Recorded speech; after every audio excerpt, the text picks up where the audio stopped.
Chers amis, nous inaugurons aujourd'hui une nouvelle forme pour le En route vers dimanche que nous avons lancé cette année sur notre paroisse.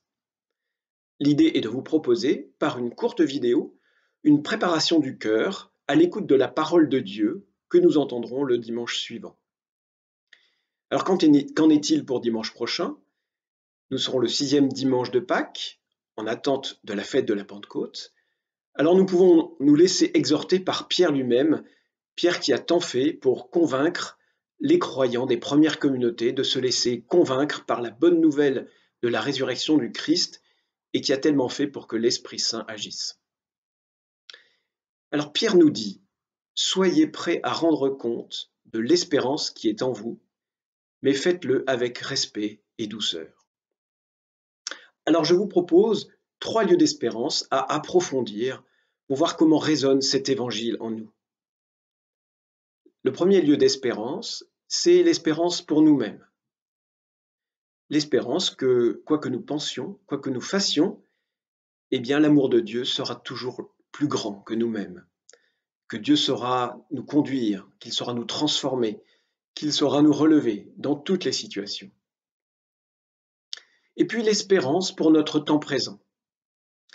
L'espérance que Dieu travaille et continue de travailler dans le monde.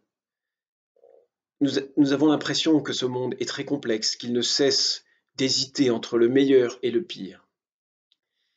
Et donc l'espérance que nous devons avoir chevillée au corps, c'est que le royaume de Dieu est là, tout près, mais que le royaume de Dieu est aussi toujours devant nous, toujours à construire. Enfin, l'espérance pour nos communautés chrétiennes. Vous entendrez dans la première lecture, dans les Actes des Apôtres, des foules nouvelles s'attachent à l'Évangile, des personnes sont guéries, l'Esprit Saint agit et est donné.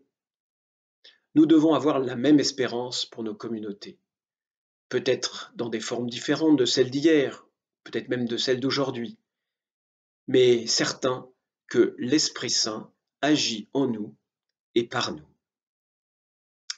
Enfin, Pierre nous exhorte à la douceur et au respect.